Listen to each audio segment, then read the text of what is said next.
So good morning. This is the podcast, Political No Brainer, the podcast where we move past winner takes all politics and into real conversation and real solutions.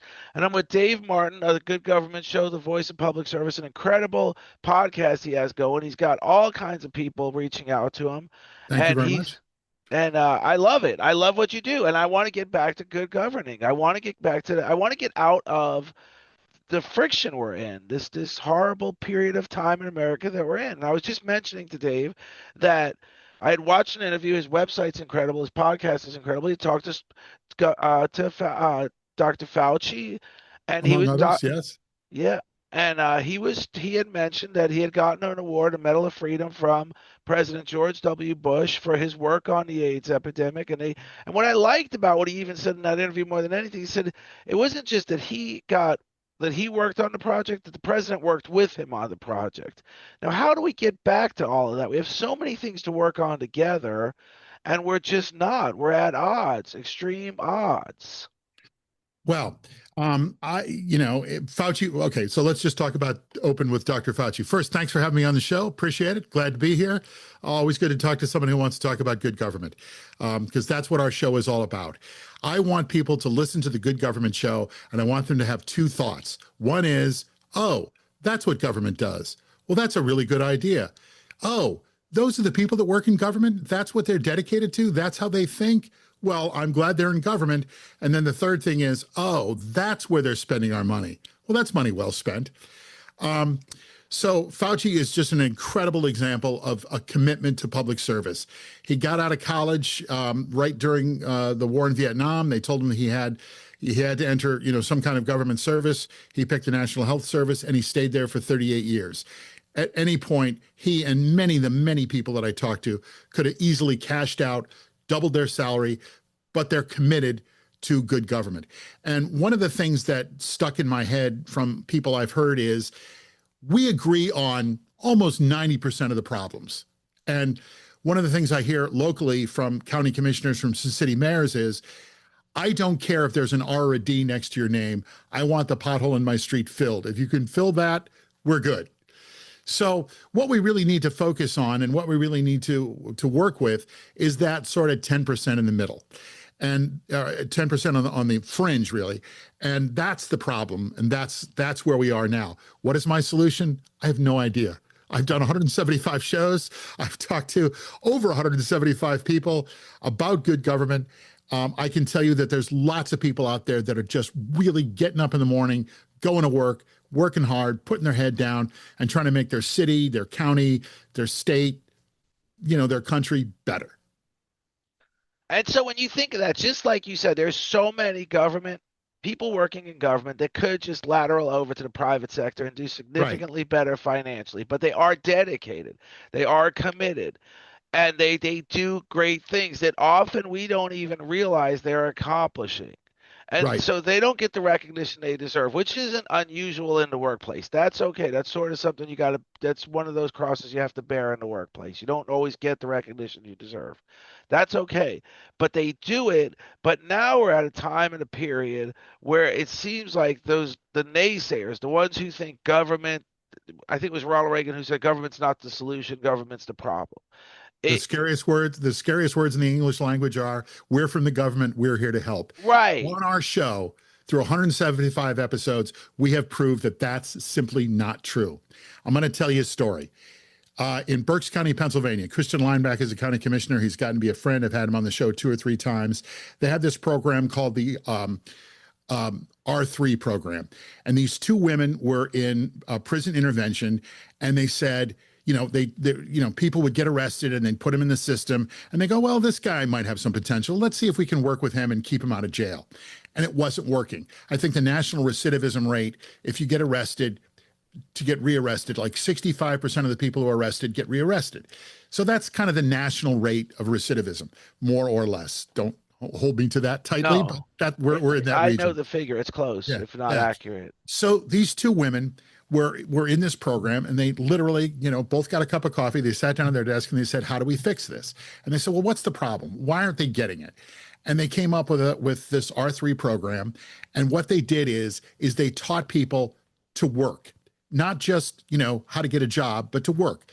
to bring your lunch, to wear work boots, to show up on time, to show up on time, to show up on time, to how to have a bank account so that when you got your check, you knew where to you could deposit your check somewhere. And then they taught them how to work. And they developed a program. I think one of the people they worked with is Habitat for Humanity. And this is Reading, Pennsylvania, sort of central PA. Not the most prosperous part of Pennsylvania, but they got the recidivism rate down to 5%. They did not get a bonus. They did not get their name in the paper. They did not get a promotion. They still had the same job. But what these two women did was they said, how can we fix this? How can we make this better? And they came up with a program and it worked.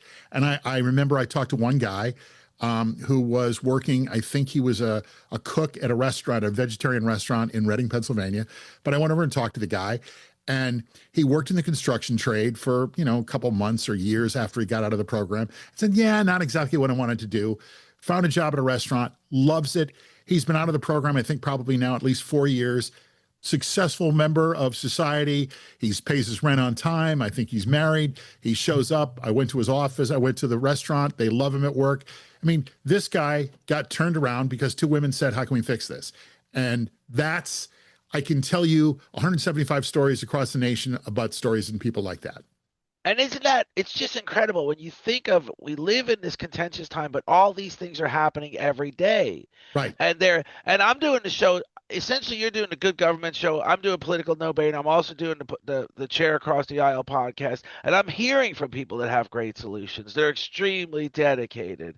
And there's just not enough focus on them. There's not, it's like you said. Well, everyone should listen to your podcast and the Good Government show, and we can spread the word. Yes. That's what I'm out to do. I actually ran for politics one time, and I literally at one point just came off the top of my head. They were talking about where you at on fundraising. I said, I'm really not big into raising money. I'm big into raising awareness. And then then everybody said, you're not going to win. Yeah, I'm not going to win, and I'm an idiot, and I'm naive, and however they wanted to put it or think about it. But the truth is that we have incredible people at the community levels, at the state levels. All we focus on is the federal level, but you've got these great people doing wonderful things and nobody recognizes them, and they have solutions. There's educators out there. I talked to Dr. Nelva Lee recently, who's running for Georgia's education superintendent. She's conservative. She's a Republican. She's going to be incredible if she gets elected. One of the things she talked about is a Montessori public education system in Missouri, and it's having an incredible positive effect on education. So, and we've got, that's not public education, that's private education. But no, she said they offer it publicly now. Okay, state. all right. Yeah, she said that was a new initiative, and I said, "Wow, that is really an education system, an education administrator swinging the bat really hard and getting a great success story from that." And how do we get those points across more? And this is how we do it, the Good Government Show. And one of the reasons I love the idea of having you on the show is I want to hear more stories about more. I'll begin out west in Reno, Nevada. I met Hillary Shivey. Hillary Shivey is the mayor of Reno. She was the past president of the Conference of Mayors. She's actually an independent mayor. She had a mental health crisis in her family, and she was trying to get help for her family and for herself, and she was having trouble finding it. And so, wait a minute, I'm the mayor of Reno and I can't find the help that I'm trying to get. This is wrong. And so she really, truly went into her city and made mental health care more accessible, easier to find, easier to get. And then she translated that when she became president of the Conference of Mayors. That was her, every Conference of Mayors has sort of an agenda, a thing that they want to accomplish. And that was her agenda. One of my favorite stories is a woman named Becca Bixler. She is the mayor of Inwood, Iowa. This is a small town, 1,500, 2,000 people. She's a young mayor, and she wanted a walking trail. And she went into City Hall and said, why don't we have any walking trails or, walking paths in our town? And they said, well, no one's tried to get one. And she said, well, how do you get one? And they said, we have to go to City Council and they have to approve it. And they said, do you want to run for City Council? She walked in looking for a walking trail. She walked out with an application for City Council. She ran, she won. Now she's mayor. she's now going for a master's degree in public administration because she caught the bug. But that's an example of getting involved. How can I make my city, my town better? And, that's one of the things I constantly hear from all politicians. We have a questionnaire and I ask them questions like, if people don't like what they're seeing, what should they do? And the answer is get involved in any way that you can. And I ask that question in lots of different ways and get lots of different answers. But you can't just sit on the sideline. I always say to people, if you don't vote, you can't complain. Um, if you don't show up, you don't know what's going on, and it's really harder to campaign, to complain. But if you go and you're active and you're involved and you're paying attention, there's stuff you can do. One of my favorite stories, I just talked to this guy for about an hour and a half. David Vela was the former head of the National Park Service. He's a Mexican American from Texas. When he was a kid, he joined the volunteer, high school ranger program, and his first assignment was at Appomattox Courthouse. Appomattox Courthouse is where the Civil War ended, where they signed the peace treaty. It's actually a town, and it's a well-preserved town. There's like 5 or 8 buildings somewhere. And he lived in one of the houses, and every day he would walk to his office, but he walked by the actual place where the Civil War was signed by Lee and Grant. That was his first job. He wound up being the director of Grand Teton National Park. This is a guy who spent his entire career, all he cared about was making sure that everyone who wanted to come visit a national park got to, because I think someone said National Park Service is America's best idea. Fantastic guy, just a fantastic career in public service. And even when you talk to him today, he's retired after he stepped down as director, but you hear the passion and the excitement in his voice about his mission and what he was trying to do. And, these are some of the stories we tell. I could continue. DC Reeves is the mayor of Pensacola, Florida. Pensacola is the U.S. Navy training base, very big military town. He did a breakout session at the Conference of Mayors called Hiring America's Heroes, Hiring America's Heroes, harnessing, not harassing, harnessing the power of the veteran workforce. So, he was talking about how to bring veterans in, especially to city government. These are the kinds of people that I talk to. These are the kinds of stories that I hear about. Mary Alford is a county commissioner, Alachua County, which is Gainesville, Florida. They have something called the Citizens Academy. And what you do in the Citizens Academy is you sign up. It's an 8-week program, and it takes somebody who's a resident of Alachua County in Gainesville. It takes them through county government. What do they do? What does this office do? What does that office do? How does the Park Service work? How does this work? What's this? Oh, I didn't know there was a citizens board for the Parks Department. I want to get on that. She took the course, graduated from the Citizens Academy, and now she's a county commissioner. So stuff like that just happens across the nation. I talked to a guy his name is Tim Yoakum. He's now a state senator in Indiana. They have a commission mentoring program where once a month they pick up a high school kid in a police car at his home.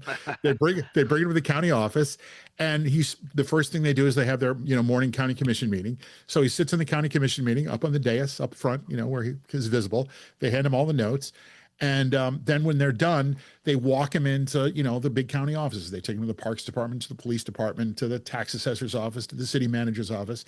And at the end of the day, this kid got out like immersed education in what county government's like. And what I think is important about that is the mayor of Delaware we had on when he was county commissioner, the governor of Delaware we had on. And he said, somewhere out there in America right now, there's a kid dreaming of being president, or dreaming of being governor, or dreaming of being a senator.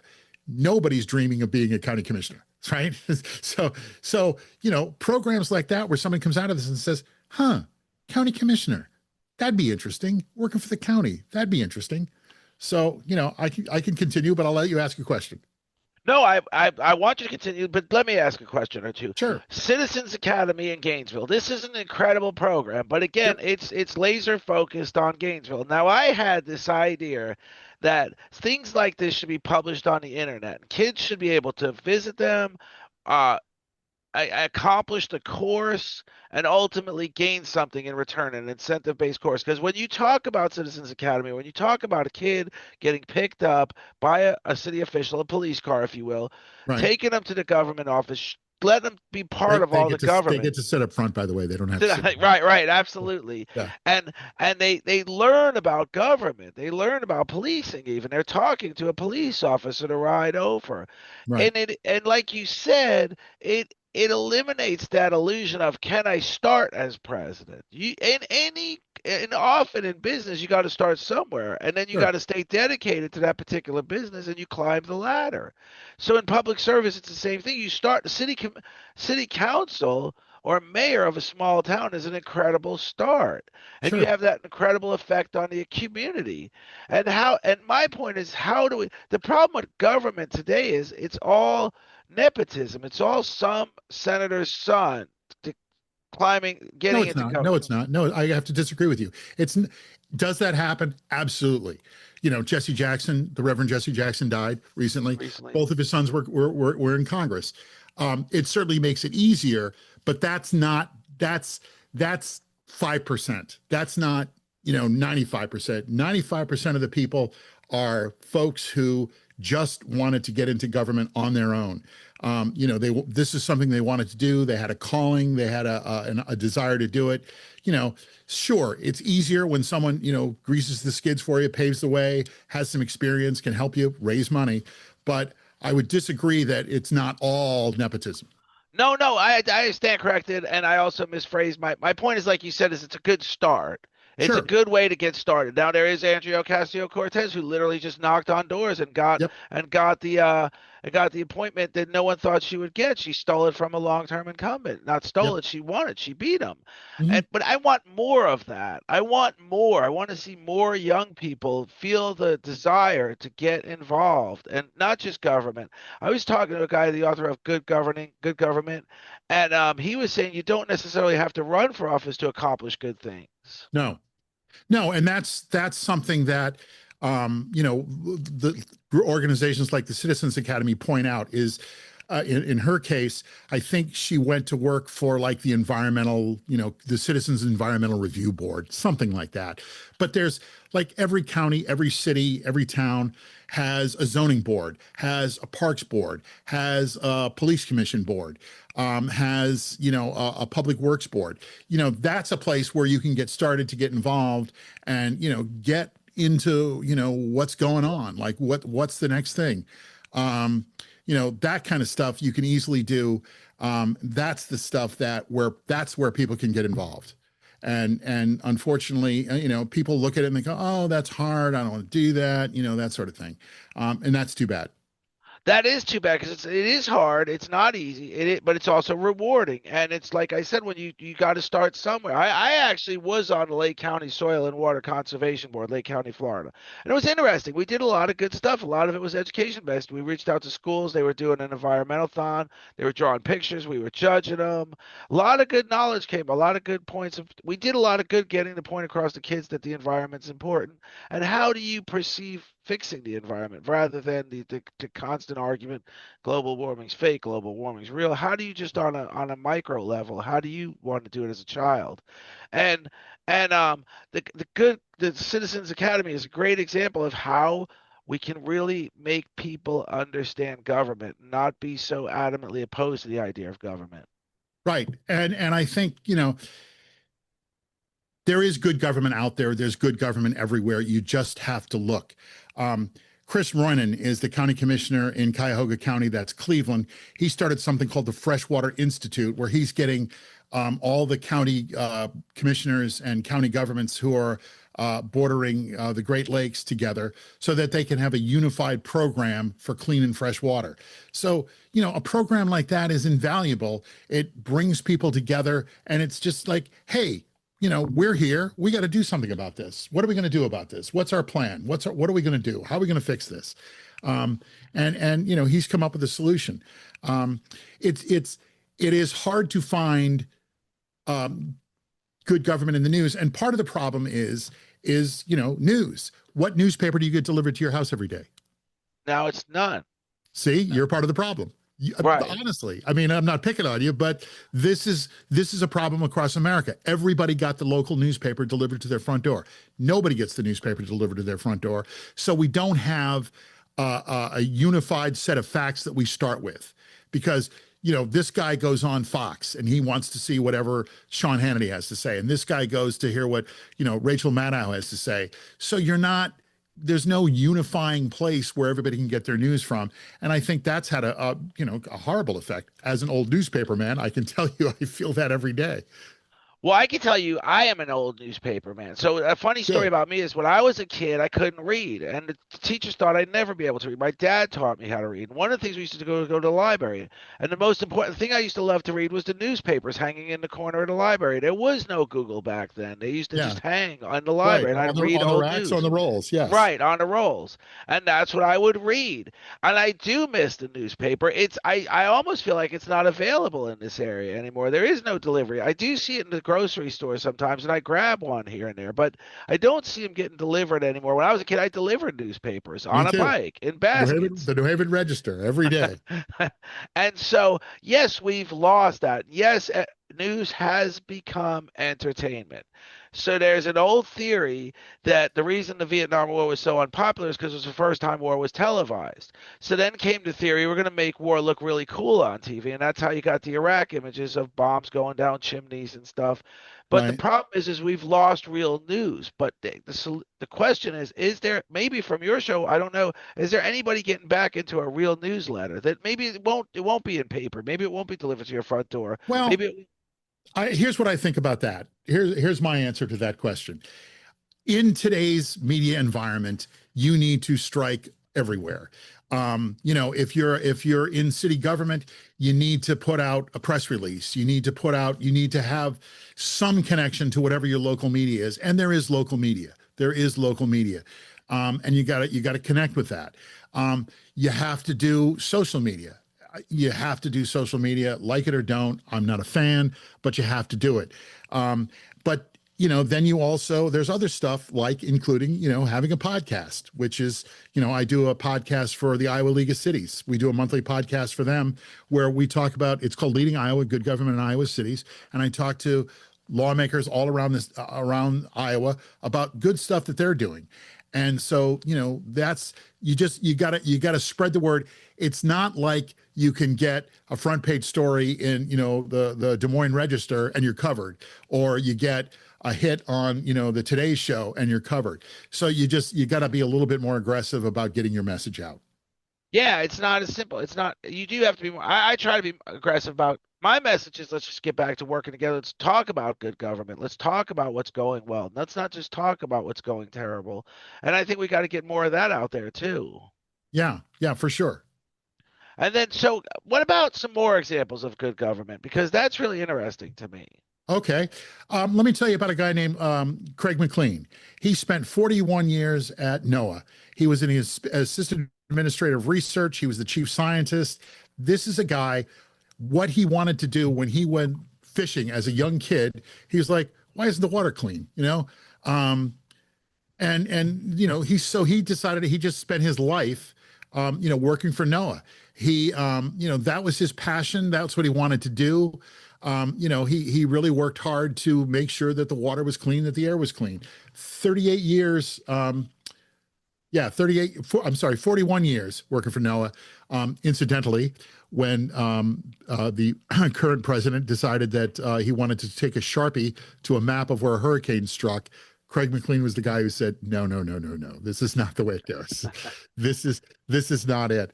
I'm going to tell you about Jim Ross is the mayor of Arlington, Texas. Arlington, Texas, sort of a Dallas suburb. He is pioneering or trying to pioneer actual flying taxis. They have got a spread out area. One of the problems in America is trying to get cars off the road. And so it's sort of, silly pie in the sky stuff. But, his vision is flying taxis. It's not there yet, but he's got a plan. He's working on it. He's thinking about how do we make this work? That's forward thinking. One of my favorite guys I've ever talked to is a guy named Oz Nesbitt. He is a former commissioner in Rockdale County. This is Augusta, Georgia. He said, we were talking, and he said, David, his episode was a masterclass in leadership. And he said, David, I want you to listen to this. I want you to listen to this. Now, by the way, he is a Toastmaster, a deacon at his church, a former cop, and a basketball coach. So when he Oh. talks, this man knows how to command a room. He said, David, listen to this. This is important. You got to avoid the ugly E's, emotions, egos, and entitlement. Here's what saved me in my life: attitude, approach, and appearance. The guy always walks out in a suit. So, you think about that. You think about that. Emotions, egos, and entitlement. If you're a politician and you eliminate those, you're not working for yourself anymore. I think I read somewhere recently, we've lost the idea that working in government is a public trust, that it's a personal trust. Take out emotions, ego, and entitlement, and it's not about you, and nor should it be. So you hear stuff like that, and you're like, oh, all right, well, I'm glad that guy's in government. I'm going to tell you about Andy Ginther. He's the mayor of Columbus, Ohio. As I'm sure you know, and your listeners know, housing is an issue that constantly comes up as a problem in America. What he did in Columbus, which is experiencing phenomenal growth, is they changed the zoning laws. So they said, well, what's the problem here? Why can't we get the housing that we need? So they looked at the zoning laws and they said, well, here's something we can fix. So there are places where you can't have too much density, or you have to have a certain amount of acreage. And they said, well, wait a minute, let's adjust it down this way. So they changed the zoning laws. Didn't make anybody upset. But now they're able to, build more houses effectively and efficiently. They built 6,000 new units there. Those are just, some stories. I went to a conference I somehow became fascinated with all things West Virginia. West Virginia, a small, very rural and very poor state, was coal country. I mean, the whole state really fed off a coal economy. The coal economy has largely dried up, despite the efforts of some people to revive it. It's not coming back. But I went to a conference called Building Resilient Economies in Coal Country. The number one thing that they're doing there is tourism, because it's beautiful. I can spend way too much time on the Hatfield and McCoy feud if you'd like, but they have these Hatfield and McCoy trails in southern West Virginia, and everybody I did not know this until I went there. Everybody in West Virginia has an ATV. And every time I talk to a politician from West Virginia, my last question is, when's the last time you were on your ATV? And they all laugh and go, last week, 2 weeks, last weekend, 3 weeks ago. Gail Manchin is the wife of former Senator Joe Manchin. And I talked to Gail and I said, so Gail, when's the last time you were on your, oh my goodness. I guess Joe and I went out 2 weeks ago. We had the kids out, so we all took them out. So this is what they do. But I was in downtown Beckley, which is the heart of coal country, and very depressed. And as I'm standing there downtown, all I saw driving by were ATVs. So, tourism is a real draw in West Virginia. They put, when you cut I did not know this, when you cut the top off a mountain, you have to either put the mountain back or you have to make it better. Well, one of the things that makes it better is solar panels. So there are solar farms on abandoned mines in West Virginia. And as a result of that, they're bringing it's not the same number of jobs, and it's not making the same as you would if you were working a coal job, but it's something, and it's a start. There's downtown revitalization projects. Gary Puckett has gotten to be a friend of mine. He's a county commissioner in Mercer County, West Virginia. And you drive through West Virginia and you see all these dilapidated houses, because what's happened is that the coal workers, they own their houses. The coal company went away. There was no jobs. They can't sell the house because no one's going to buy a house next to a coal mine that's no longer there. So they kind of walk away from them and they become dilapidated. Well, there's a program in Mercer County that he's built where they're tearing down one house at a time, one at a time. And they get a grant, they tear down two, they get a grant, they tear down three, and eventually, the houses go away. It gets rid of vermin. It gets rid of the homeless problem. Some of them turn into drug dens. So they eliminate all those things. Tammy Tincher was a Greenbrier County commissioner, and they had, because there is a smaller population, they had bigger schools. And so they've turned some of those schools into apartments. So they've made a use out of a building that was sitting there empty. I was in downtown Beckley with a former member, a House of Representatives, House of Delegates, as they call it in West Virginia. And he said, we're standing on the street. He goes, David, you don't get it. This town used to be called Little New York. You know, where standing right now on a Saturday, you could not stand when I was a kid growing up here. And I'm looking on the street, and every street, every shop is abandoned. They're all Man. empty. He's like, that's how popular this place was. So, in a town like Beckley, they have a big what they do on 4th of July is they have a barbecue, and they make a sand beach. They truck in sand, put it down on the beach. They have a big fireworks display and a big barbecue festival. So, there's stuff that's happening. I want to mention a place called Appalachian Botanical. This is in Madison County in West Virginia. What they did is build a lavender farm on the old Ravencrest mine site. I went up there. It's huge. And what they did is they plant lavender, and now they have lavender soap and lavender products. But they have I met with a chemist there, and they're making all kinds of products, some of it based on lavender. And then what they do is they've got a factory. I think they employ like 15 people, and everybody who works in the factory is, it's a second chance job kind of place. So they all have records, and they've, done stupid stuff. But now they're working. You've got the Ravencrest mine, which is no longer a mine, is now a beautiful lavender field, and they've put people to work, out there. And I talked to a couple of guys, and one guy was like, he said, "Man, I'm never going down in the mines again." He goes, "The money was great." He goes, "But I like being above ground." So, stuff like that happens. Those are some great stories. I met a guy named Gino Moretti. He's the mayor of a tiny little city called Saint Anisette in Quebec, Canada. My first Canadian guest. And he's president of something, the Great Lakes and St. Lawrence Seaways Cities Initiative. He said to me, water knows no boundaries. So it doesn't matter what we're doing in Canada. If you're not doing the same thing in America, we can't work together because the water doesn't know what the boundary is. So he's got a coalition of city mayors that all border the Great Lakes region that are all working together to make sure that they're all setting the same standards. I have talked, luckily, to Mark Poloncarz several times. He's a Erie County executive in Buffalo, New York, and he just started something called the Erie Corps. And what he did is he revived basically FDR's civilian corps, the CCC Corps. And what he's done is he's created a program based on the CCC model where young people come work for the Parks Department. They learn how to work. Again, show up on time, bring your work boots, bring your lunch. Show up on time. Show up on time, bring your lunch, wear your work boots.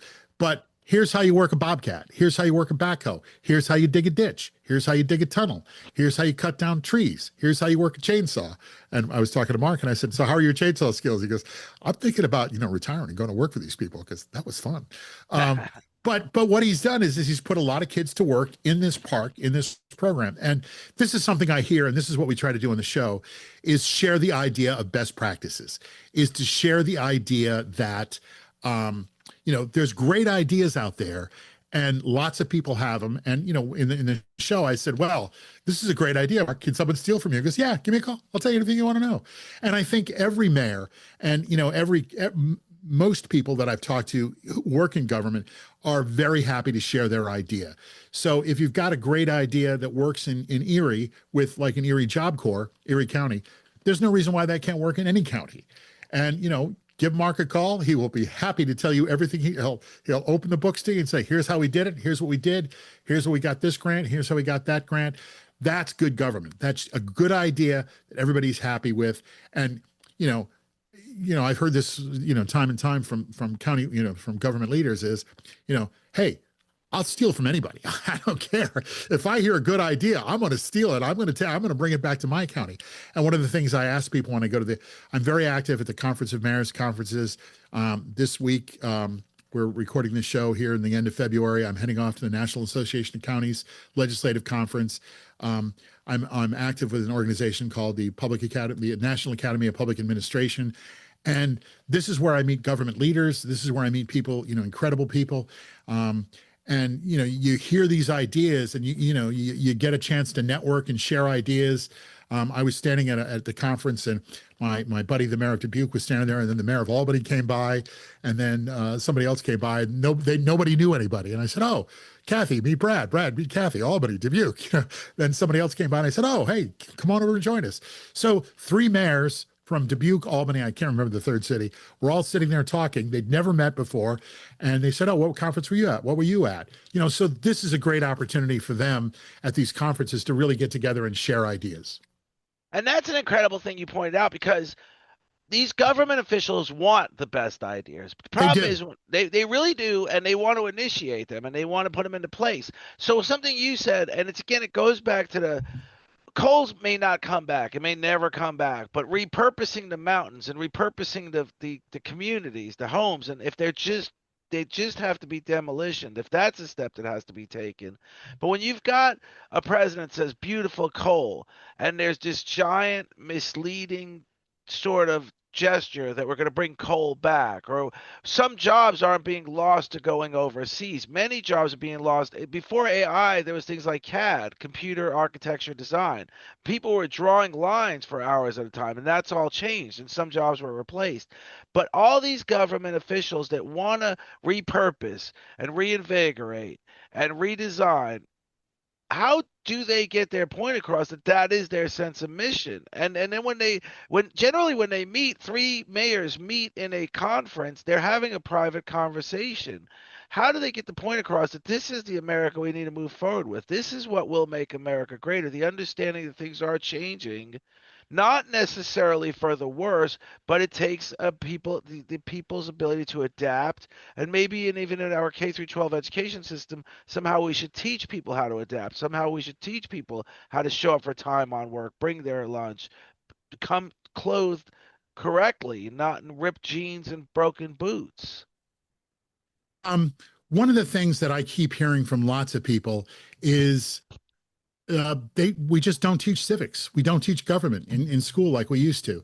And I think that's something that a lot of people have grappled with. And that's where you get organizations like the Citizens Academy and organizations like that, because that's something that everyone agrees we need more public education on, is teaching civics, teaching government, and unfortunately that's one of the things. I mean, I took government, I took a government class when I was in high school. And that's just not something they do as much as they used to. They don't. And there's something about, again, where we say they're not doing it, right? So there's a course on civics that was designed by Sandra Day O'Connor. She was a Supreme Court justice. I know you know that. She Yes. that course is available to every child for free online. How do we I'm always the guy that says, let's not change the K through 12 education system. Let's encourage people to increase their knowledge. How do we is there a way to incentivize? That's my kind of outside thinking. Is there a way to incentivize kids to actually go on their own time and go through that course that Sandra Day O'Connor has provided for people and learn civics? Because civics is important, and some schools are saying we're not doing civics. Um, you know, I, I, I, I don't know. The short answer to your question is I have no idea. But it has to be, look, there are a lot of parents who have decided that banning books is the most important thing in their world. And those are the people that are joining, school boards. If you don't think banning books is a good idea, join a school board. You Right, know, you know, right. so that's where it has to start, because those someone the Republican Party has decided that getting parents, conservative parents, on school boards is a really, really good idea, and they've been very successful with it. So counteract that. Counteract that. Get other people on the school board. It starts. A lot of things have to start locally, and that's one really great example to me of where somebody could get involved and go, why aren't we teaching civics? And maybe that person who gets excited about the school board runs for city council, and maybe after they run for city council they run for mayor, and maybe after they run for mayor they run for U.S. representative, and now they're on the planning and education committee for the U.S. Congress.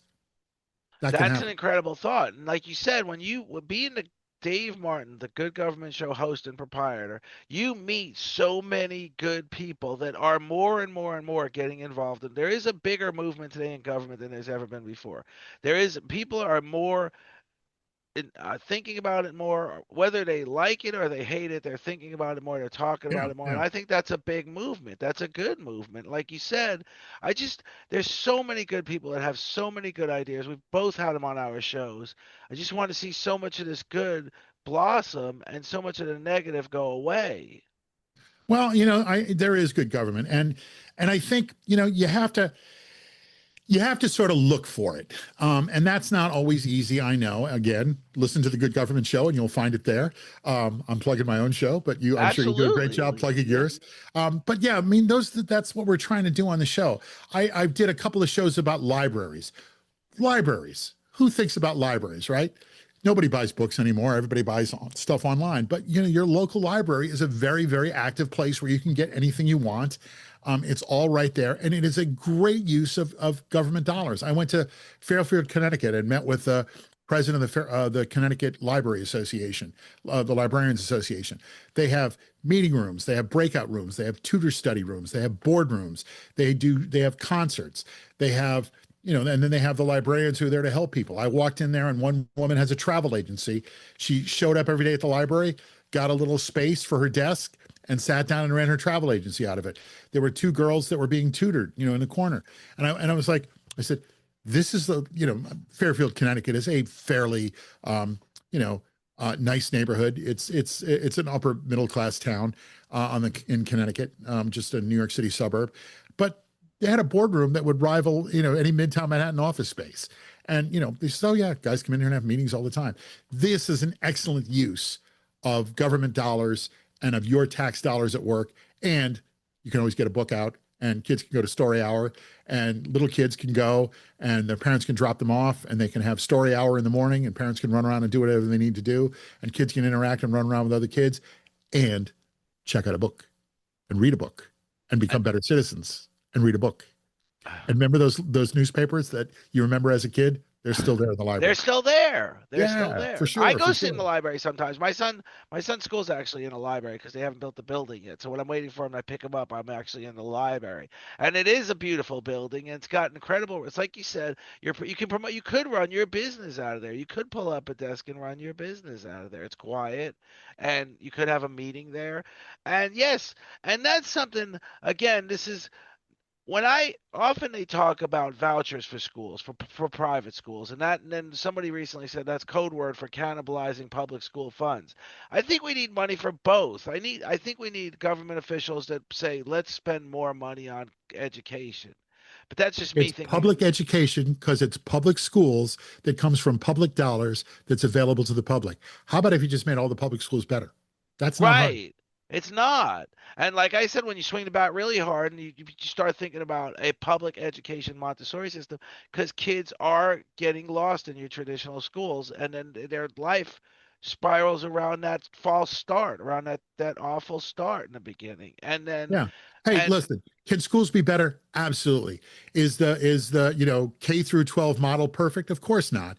But remember, it's public money going to public schools, public dollars. If you don't want your kid to go to public school and you can afford to send him to private school or Catholic school or whatever school you want to go for it.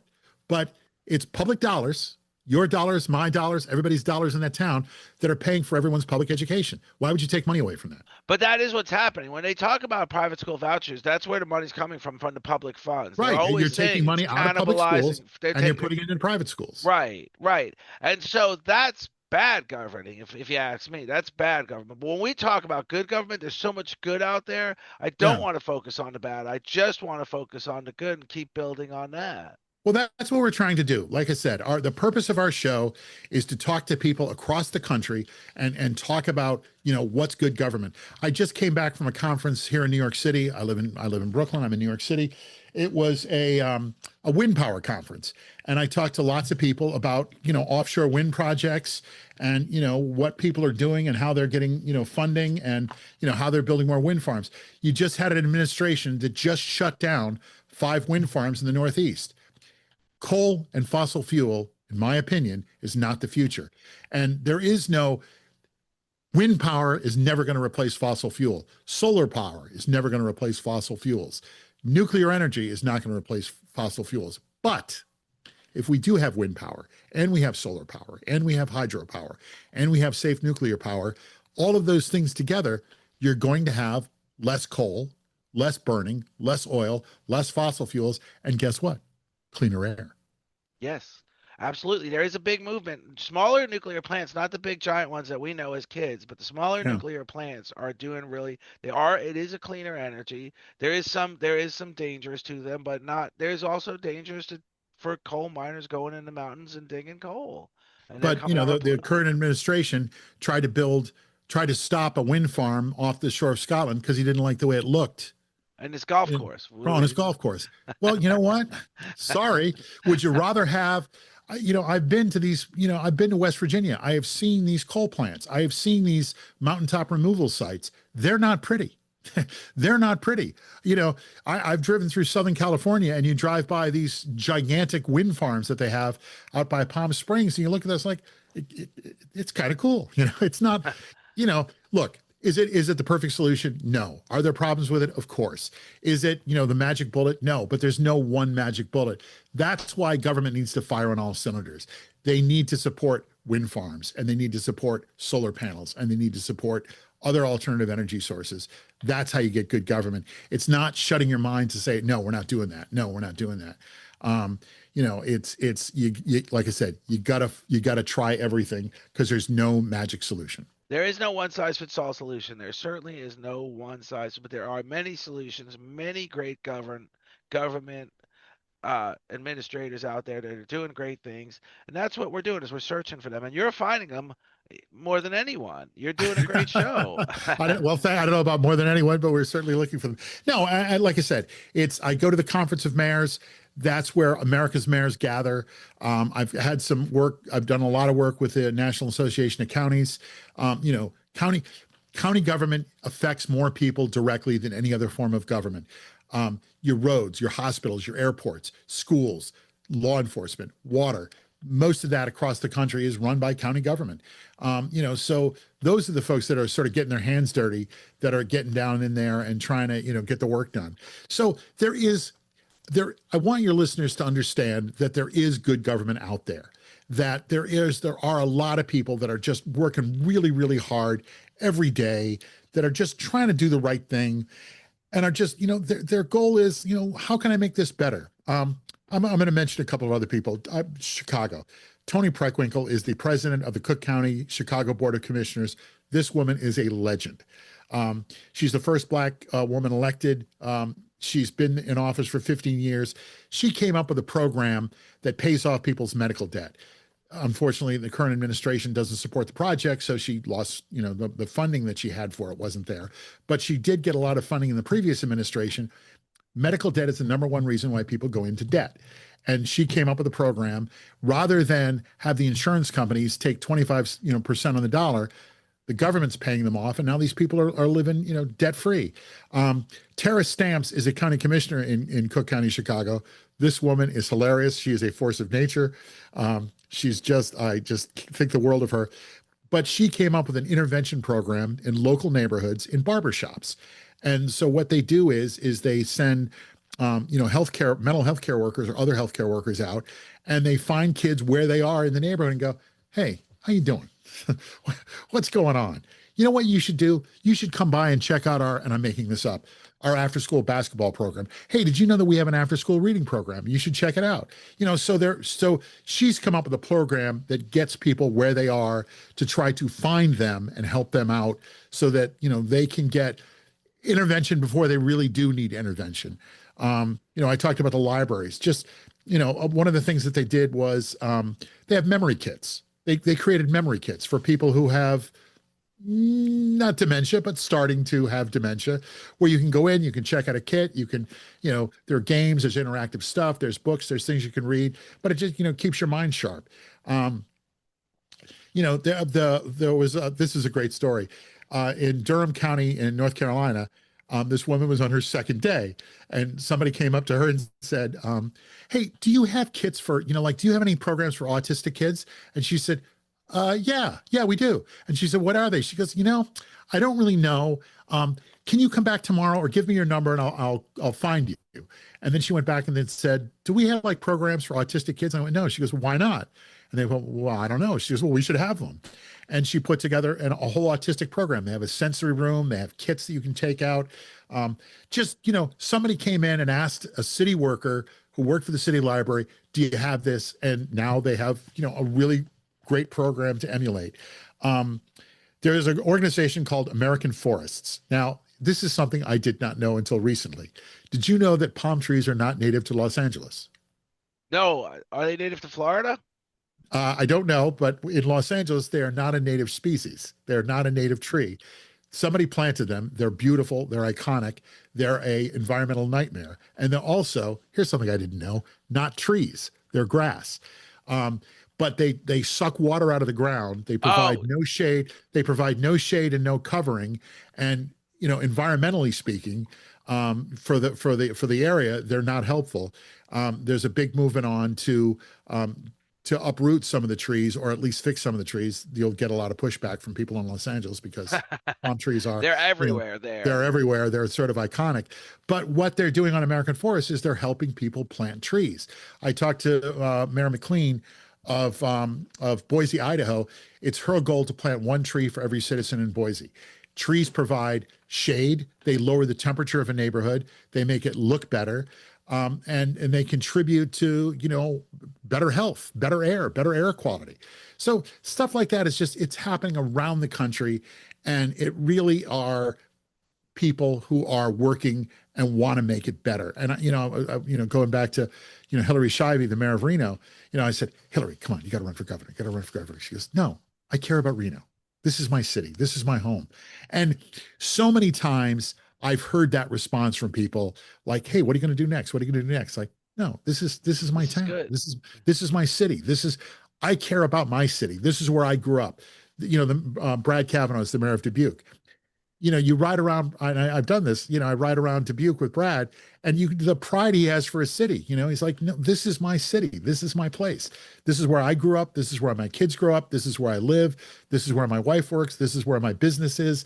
This is my town. I want to make sure that when I leave Dubuque, I left it better than I found it. That's his goal. And that's a goal. That's the goal of the majority of people that I've talked to who work in government across the nation, especially at the federal level.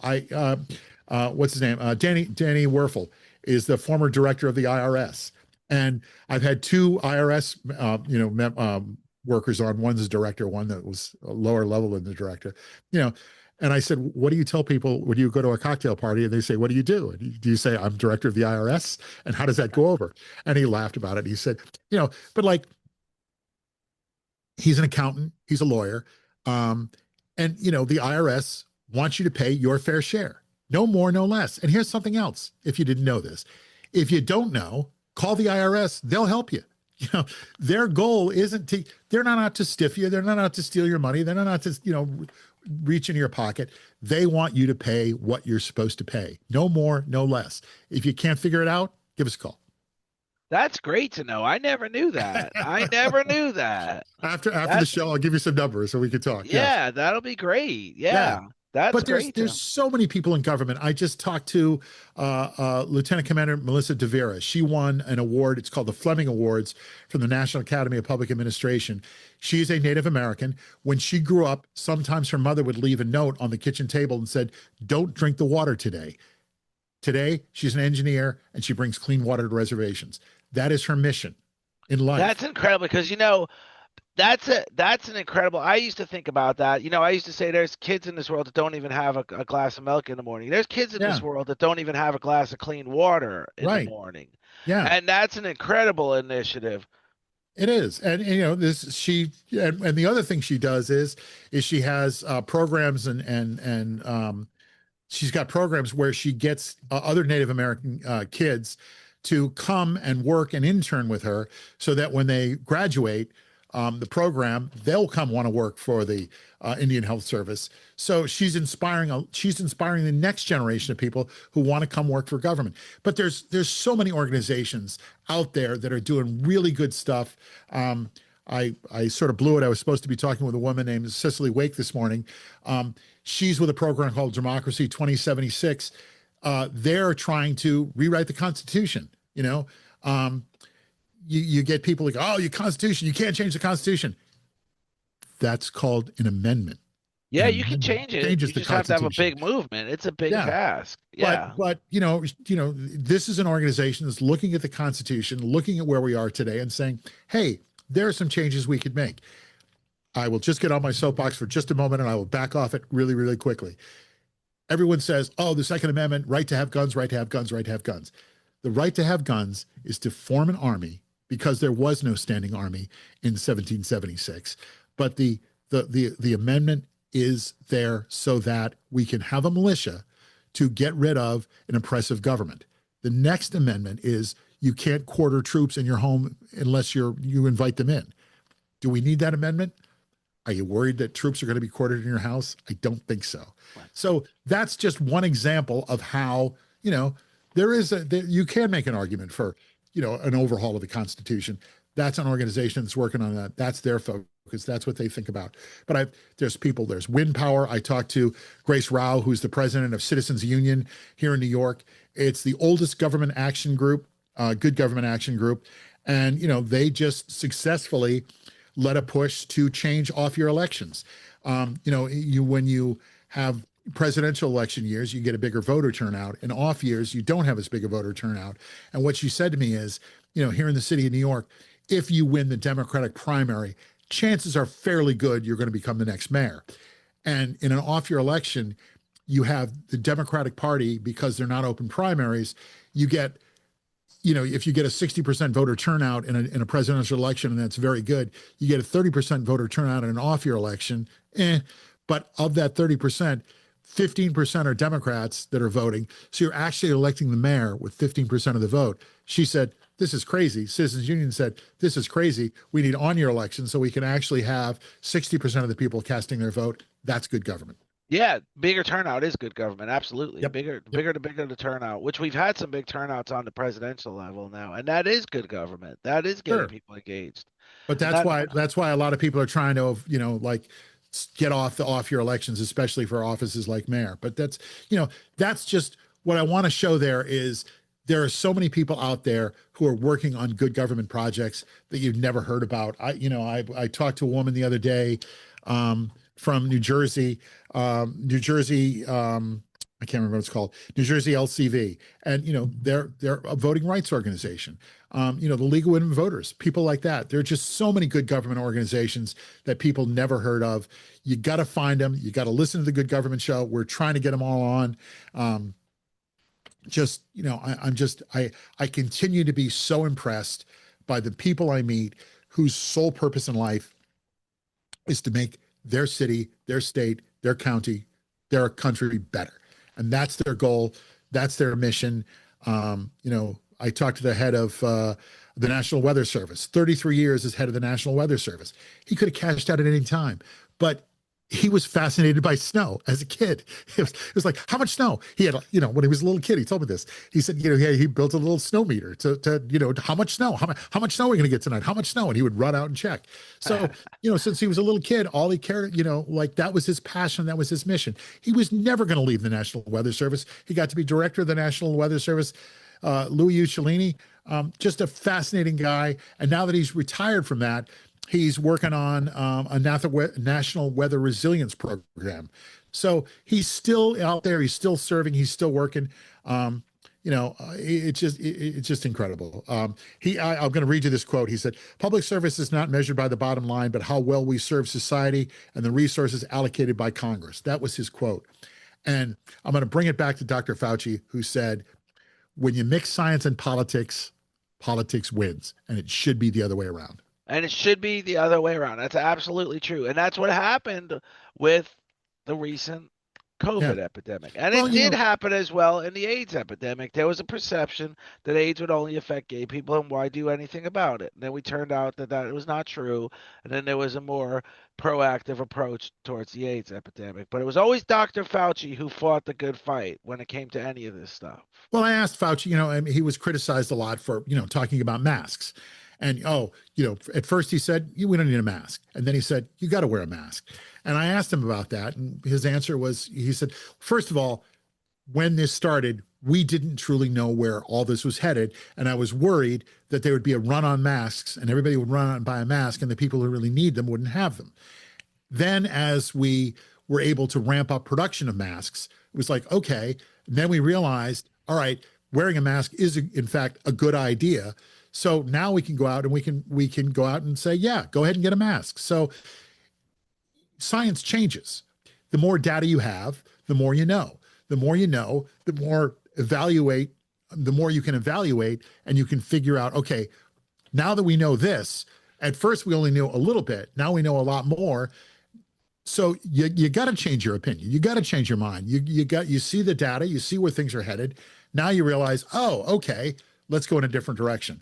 So I just thought Dr. Fauci was great. I thought he was, look, it's Dr. Fauci.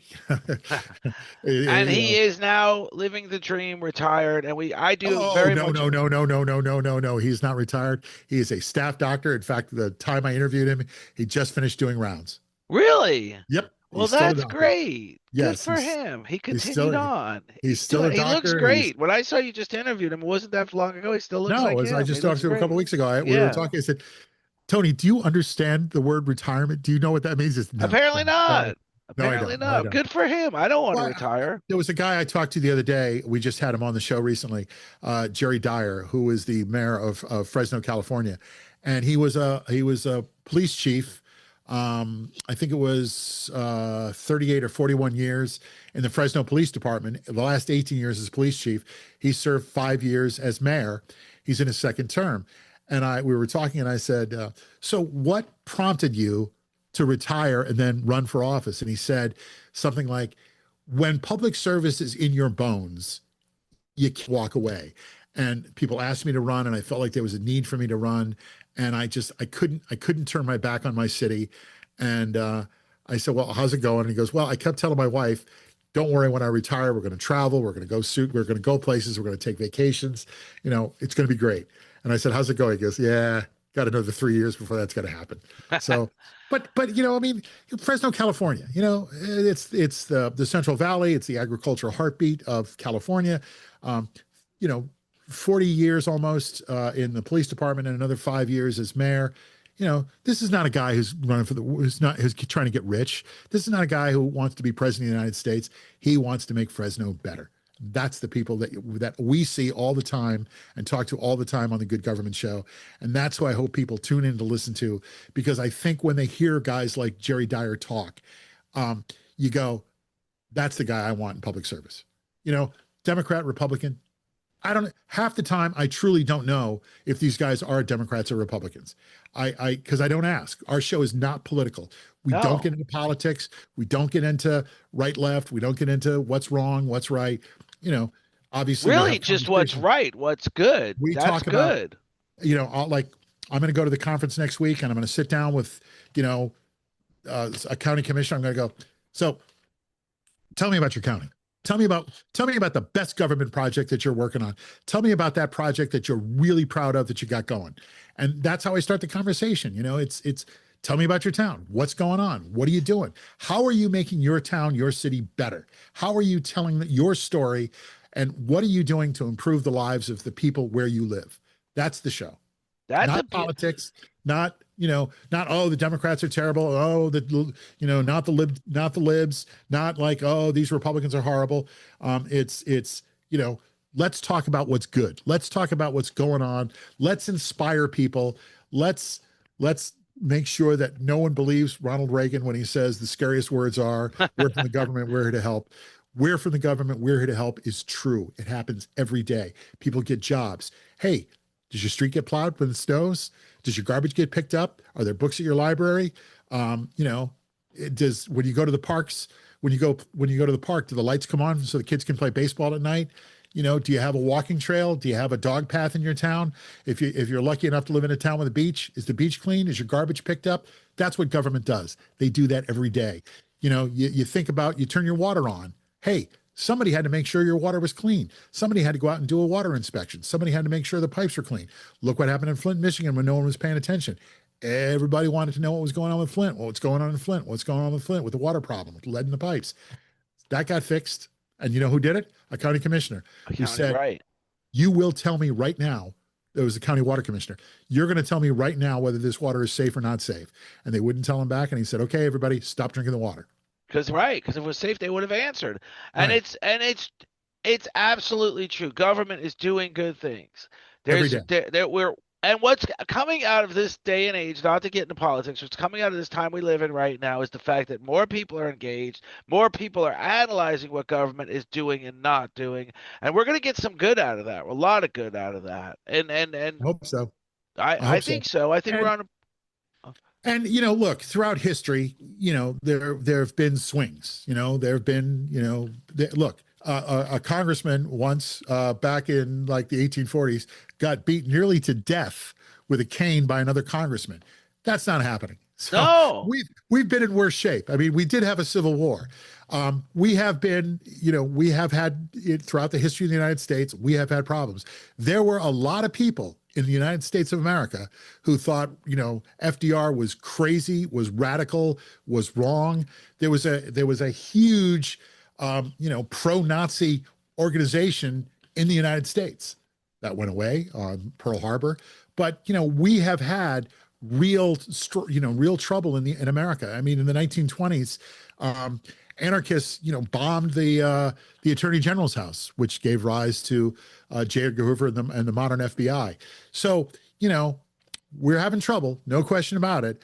But we've been in tighter spots, not many, but we've been in tighter spots, and we've come out, because of people like David Vella, the head of the National Park Service, Louis Icciolini, head of National Weather Service, Hillary Shivey, the mayor of Reno, DC Reeves, the mayor of Pensacola, Christian Lineback, county commissioner in Berks County. He's been trying to bring rail service to Berks County for a couple of years now, and it's a big neighborhood, lots of transportation. Transportation alternatives is an issue on everybody's mind. Getting cars off the street. That's why the flying taxi program is under discussion in Arlington, Texas. That's why Andy Ginther has changed the zoning laws in Columbus, Ohio. So all of these people are like looking at problems and saying, how can we fix this? How can we make it better? And I get inspired when I listen to the Good Government Show and talk to the people that we have on as guests, because there's good government out there. And if you get involved locally, even on a small level, you can make a change too. David, this has been incredible. The Good Government Show has been incredible. It motivates me to do. I have always had a sense of mission in life to build a small community for kids timing out of foster care near a community college where they can. Because often when they get thrown to the wolves at 18, they have nowhere to go. And I've always had this fascination with building a small community near a community college where they can get their education, continued education, understand how to successfully live, and have a place to live. And this is a part of. So if I ever am able to get that moving, I am going to call David Yes, Martin and please. say, And I will let's give you, talk. I'm going to We're tell going you, I'm going to help you. I'm going to help your mission. In Los Angeles, they have a program, and other places have this, but I know Los Angeles has it too. I think they do it in Chicago as well. I can hook you up with Tony Preckwinkle if you want. What they do is for kids who are coming out of foster care, because at 18, you're booted out. You're like, right. You're you're out. done. But what they do have is they have programs where they give a small stipend, or not kids anymore, they're 18, of $1,000 to $2,000 a month, so that they have something. And they have there's a term for what it is. I know Los Angeles is doing it. I'm pretty sure Tony Preckwinkle in Chicago is doing it. But it's a stipend for kids coming right out of foster care to put some money in their pocket so they're not immediately homeless. Well, if you have that number, I want that number. I want that person's name. Well, do I your am research. working on this. Do your research, and I then get back to will. me. But Los Angeles County, I know, has it, and I'm pretty sure I'm going to do Cook more County, research Chicago on it. has it.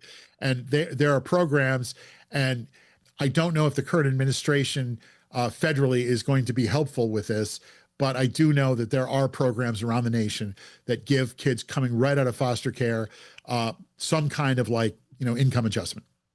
Well, that's just incredible to know. That's just incredible for me to know, because it's going to be a part of my pursuing this. So, Well, I think you're on the right track, and guys like you do something like that, and you get a change in your city, in your county, and you start a program like that, and it's successful, and then the next town does it, and then the it next could town does it, blossom. It could and then blossom. pretty soon, across the state, you have 5 or 6 programs like that, and you help 20 kids in your town and 10 kids in your town. And here's one of the things that Christian Lineback, the Berks County Commissioner, said.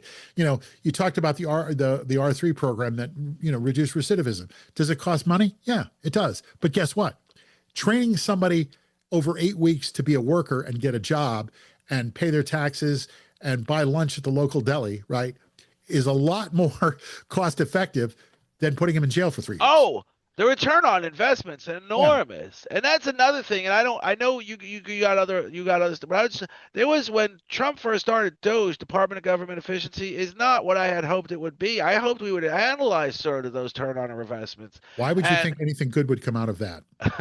no, but if we That's what we spend have a inspectors generals for. Inspector generals, U.S. federal inspector general's job is to root out waste, fraud, and abuse. That is right, their job. What did Trump do? Fired 18 of them. I've had right, two inspector but generals on the show. I would love to see some sort of analytics on if we spent $1 million on kids timing out of foster care, would that reduce recidivism, and how much would that save? Would that reduce even the initial charges, the initial, the initial steps they do to just survive? You know, Sure. Yeah, absolutely would. Like I I said, I know Los Angeles County does it. I'm pretty sure that Cook County does it. Have a look, and I'm gonna that'll absolutely. help I'm you on out. that. So yeah, so good. Listen, anybody who wants to spread good government, we're here on the Good Government Show. David We're here to help. Martin, the Good Government Show. It's an incredible show. I was just on the site all night last night watching all sorts of interviews, and Thank then you. I did it again this morning. You said give me another 15 minutes. I'm like, sure, I'll take another 15 minutes. I'll All watch right, all more right. Well, stuff. thank Thank you you, very much for David. having me on. No, thanks My for having me pleasure. on. I appreciate it. We'll talk soon. Thank you, it's sir. it's good to meet a fellow traveler in the world of good government. So thank you for that. Thank you. Absolutely. We're together on this. Thank you, sir. Thanks, David.